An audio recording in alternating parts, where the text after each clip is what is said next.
Between the fall of the wall and the rise of Putin, animosity between Moscow and Washington over NATO's future became central to the making of a post-Cold War political order that looked much like its Cold War predecessor, and to the unmaking of hopes for cooperation from Vancouver to Vladivostok.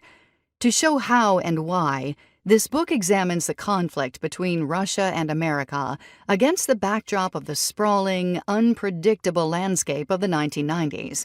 That decade witnessed the astonishing overnight collapse of an empire, yielding a host of new Eurasian states, produced visionary leaders, some rising from prisons to presidencies, earning Nobel Prizes and global admiration, and redefined the realm of the possible for democratization, disarmament, market economies, and the tenets of liberal international order.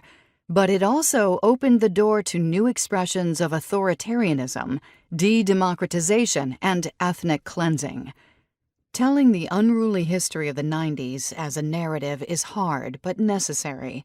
Without a story to follow, the odds of getting from the beginning to the end of the list of actors, concepts, and locales approaches zero. This book uses the fight over NATO expansion as its through line. It tells the story not of the alliance itself, but of the strategic choices that American and Russian leaders made during their decade-long conflict over the start of its enlargement to Central and Eastern Europe, and of the cumulative weight of those choices on today's world. The book begins with a focus on the 1989 contest over the future of divided Germany, which, for Washington, swiftly turned into a struggle to preserve the Atlantic Alliance.